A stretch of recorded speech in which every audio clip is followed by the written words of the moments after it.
Welcome to TG24 TV. నేను శైలజ. మేడ్చల్ జిల్లా కుత్బుల్లాపూర్ నియోజకవర్గం ఆధునిక భారత నిర్మాణానికి నూతన దిశానిర్దేశం చేసిన దార్శనిక నాయకుడు, భారత మాజీ ప్రధానమంత్రి స్వర్గీయ రాజీవ్ గాంధీ జయంతి సందర్భంగా కుత్బుల్లాపూర్ కాంగ్రెస్ పార్టీ సీనియర్ నాయకులు శ్రీకాంత్ యాదవ్ ఆధ్వర్యంలో సద్భావన దివస్ వేడుకలు ఘనంగా నిర్వహించారు. ఈ సందర్భంగా వారు మాట్లాడుతూ సాంకేతిక విప్లవం, కంప్యూటర్ రంగం, టెలికమ్యూనికేషన్స్, విద్యాశాస్త్ర, సాంకేతిక రంగాల్లో ఆధునిక ఆలోచనలకు ప్రాధాన్యతనిస్తూ భారతదేశాన్ని 21వ శతాబ్దం వైపు నడిపించిన మహానేత రాజీవ్ గాంధీ అన్నారు. కేవలం 40 సంవత్సరాల వయస్సులోనే భారత ప్రధానమంత్రిగా బాధ్యతలు స్వీకరించి దేశ చరిత్రలో అత్యంత పిన్న వయస్సులో ప్రధానమంత్రి అయిన నాయకుడిగా రికార్డు సృష్టించారు. అందుకే ఆయన పుట్టినరోజును సద్భావన దివాస్ గా జరుపుకుంటామని వారు తెలిపారు. ఈ కార్యక్రమంలో కుత్బుల్లాపూర్ మాజీ MLA Koona Srisailam Goud, TPCC general secretary Uppala Srinivas Gupta, Congress నాయకులు శ్రీకాంత్ యాదవ్ కట్ట తదితరులు పాల్గొన్నారు. శివప్రసాద్ యాదవ్ గారు కూడా స్టేజ్ పైన. నెక్స్ట్ స్కూల్ ఐడిపిఎల్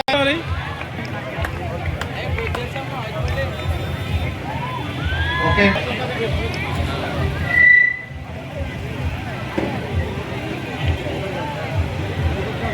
సార్ ఒక్కసారి నెక్స్ట్ స్వామి ఓకే.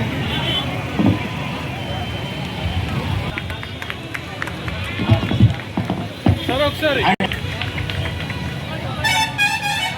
ఆర్ఎన్జీ స్టాఫ్ కట్టే యాదవ్ గారి తరఫున కృతజ్ఞతలు. సార్ ఒక్కసారి ఒక ఫోటో చేయండి.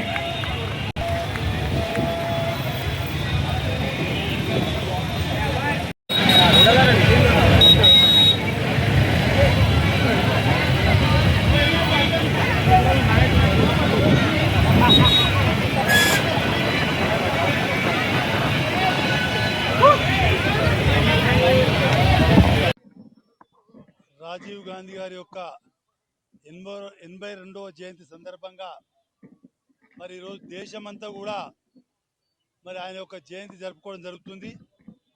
అందులో భాగంగా మరి కుత్బుల్లాపూర్ కాన్స్టిట్యున్సీలో శ్రీకాంత్ యాదవ్ ఆధ్వర్యంలో రాజీవ్ గాంధీ జయంతి సందర్భంగా సద్భావన యాత్ర ఏర్పాటు చేయడం జరిగింది. ఇందులో విద్యార్థులందరూ కూడా పాల్గొన్నారు. మరి రాజీవ్ గాంధీ గారు సంవత్సరాలకే ఓటు హక్కు కల్పించిన ఘనత రాజీవ్ గాంధీ గారిది. అదేవిధంగా టెలికమ్యూనికేషన్ కానీ చాలా రంగాలల్లో రాజీవ్ గాంధీ చొరవతోనే మరి ఈరోజు అందరం కూడా వాడుకలో ఉంది. అదేవిధంగా రాజీవ్ గాంధీ గారిని మరి ఆ రోజు తమిళనాడులో ఈ యొక్క మిలిటెంట్ రూపంలో వచ్చి బలి తీసుకున్న సంఘటన మరి ఎప్పటికీ అందరూ గుర్తుంటుంది. ఇందిరాగాంధీ కానీ రాజీవ్ గాంధీ గారు కానీ ప్రజల కొరకే పనిచేసి ప్రజల కొరకే ప్రాణత్యాగం చేసిన ఘనత మరి ఇందిరాగాంధీ ఫ్యామిలీది, రాజీవ్ గాంధీ ఫ్యామిలీ అని చెప్పి, రాజీవ్ గాంధీ గారిది అని చెప్పి నేను తెలియజేస్తా ఉన్నాను. అదేవిధంగా ఈరోజు రాష్ట్రంలో కాంగ్రెస్ ప్రభుత్వము, రేవంత్ రెడ్డి గారి ప్రభుత్వము మరి గతంలో ఏదైతే రాజశేఖర రెడ్డి గారు ఉన్నప్పుడు ప్రజా సమస్యలపై ప్రజలకు దగ్గరై ఏ రకంగా అయితే పనులు చేసిరో ఇవాళ రేవంత్ రెడ్డి గారు ముఖ్యమంత్రి అయిన తర్వాత కాంగ్రెస్ ఆధ్వర్యంలో ఎన్నో సంక్షేమ పథకాలు ముందు తీసుకోవడం జరుగుతుంది. అదే రకంగా రాజీవ్ గాంధీ ఆశయాలను కొనసాగించాలని చెప్పి ప్రతి ఒక్క కార్యకర్త కూడా మరి నేను తెలియజేయడం జరుగుతుంది. రాజీవ్ గాంధీ గారి 82వ జయంతి సందర్భంగా ఒక దేశంలో ఒక ప్రధానమంత్రిగా వివిధ దేశాల నుంచి సత్సంబాలను పెంపొందిస్తూ టెలిఫోన్ రంగాన్ని కావచ్చు,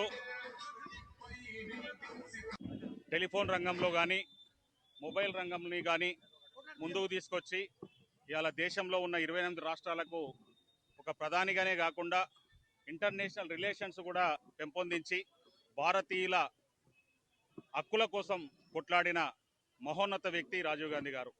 అతను ఎల్టీటీ ఉగ్రవాదులతోటి చనిపోయిన తర్వాత కూడా సోనియా గాంధీ గారు మన్మోహన్ సింగ్ గారిని ప్రధానమంత్రిగా చేసి వాళ్ళ కుటుంబమే, రాజీవ్ గాంధీ కుటుంబమే ఒక త్యాగాలకు ప్రతిరూపం అని చెప్పొచ్చు. ఇందిరాగాంధీ గారు కానీ రాజీవ్ గాంధీ గారు కానీ ఒక అన్యాయంగా హత్య కాబడి ఈరోజు దేశంలో ఒక మంచి సంస్కరణలు తీసుకొచ్చిన ఒక మహోన్నత వ్యక్తి జన్మదినం సందర్భంగా ఇవాళ విద్యార్థులు కూడా ర్యాలీగా పాల్గొన్న ప్రతి ఒక్క యాజమాన్యానికి విద్యార్థులకు నేను ప్రత్యేక అభినందనలు. ఈ కార్యక్రమంలో ముఖ్య అతిథిగా విచ్చేసిన మాజీ ఎమ్మెల్యే కూన శ్రీశైలమన్న గారికి ప్రత్యేక అభినందనలు చెప్తూ గంధం రాములు గారు ప్రైవేట్ ఉద్యోగుల సంఘం, అదేవిధంగా శ్రీకాంత్ యాదవ్ గారికి ప్రత్యేక అభినందనలు చెప్తూ ఇంత మంచి బృహత్తర కార్యక్రమాన్ని కాంగ్రెస్ పార్టీ నాయకులు కావచ్చు, ఈ ఆర్గనైజర్స్ అందరికీ కూడా నేను పేరు పేరున ధన్యవాదాలు చెప్తున్నా. ఈ యొక్క రాజీవ్ గాంధీ గారి 82వ జన్మదిన కార్యక్రమానికి విచ్చేసినటువంటి ముఖ్య అతిథులు మన ప్రియతమ నాయకులు కుత్బుల్లాపూర్ కాన్స్టిట్యుయెన్సీ మాజీ ఎమ్మెల్యే అయినటువంటి కూన శ్రీశైలం గౌడ్ గారికి, అదేవిధంగా టీపీసీసీ సెక్రటరీ అయినటువంటి ఉప్పల శ్రీనివాస్ గుప్తా గారికి, అదేవిధంగా గంధం రామలన్న గారికి, మిగిలిన అతిథులందరికీ కూడా నా యొక్క హృదయపూర్వక నమస్కారాలు తెలియజేస్తూ, ఈ యొక్క ర్యాలీ ముఖ్య ఉద్దేశం ఏంది అని అంటే రాజీవ్ గాంధీ గారు ఏం చేశారు అనేది అన్నలు ఇప్పటి వరకు మీకు అందరికీ కూడా తెలియజేయడం జరిగింది. అయితే పిల్లలతోని విద్యార్థులతో ఎందుకు ర్యాలీ తీసినాము అని అంటే ఆయన ఒక ఎడ్యుకేషన్కి బ్లాక్ బోర్డ్ అనే ఒక ఆపరేషన్ని పెట్టి పిల్లలకు సర్వశిక్ష అభియాన్ ద్వారా పిల్లలందరూ కూడా చదువుకోవాలి, లిటరసీ రేట్ పెరగాల, యంగ్ ఇండియా జనరేషన్ మొత్తం యూత్ ఉండాలి అనే ఒక సంస్కరణలు తీసుకురావడం జరిగింది. కాబట్టి ఈరోజు విద్యార్థులకు ఆ యొక్క ఇంపార్టెన్స్ తెలియజేయడానికి మేము విద్యార్థులతో ర్యాలీ తీయడం జరిగింది. ఈ కార్యక్రమంలో సుమారు 2500 మంది పిల్లలు మరియు 15 నుంచి 20 స్కూల్స్ ఇక్కడ పార్టిసిపేట్ చేశాయి. అదేవిధంగా 2 జూనియర్ కళాశాలలు కూడా ఇక్కడ పార్టిసిపేట్ చేశాయి. ఈ అవకాశం కల్పించినందుకు అందరికీ కూడా హృదయపూర్వక ధన్యవాదాలు తెలియజేస్తున్నాను.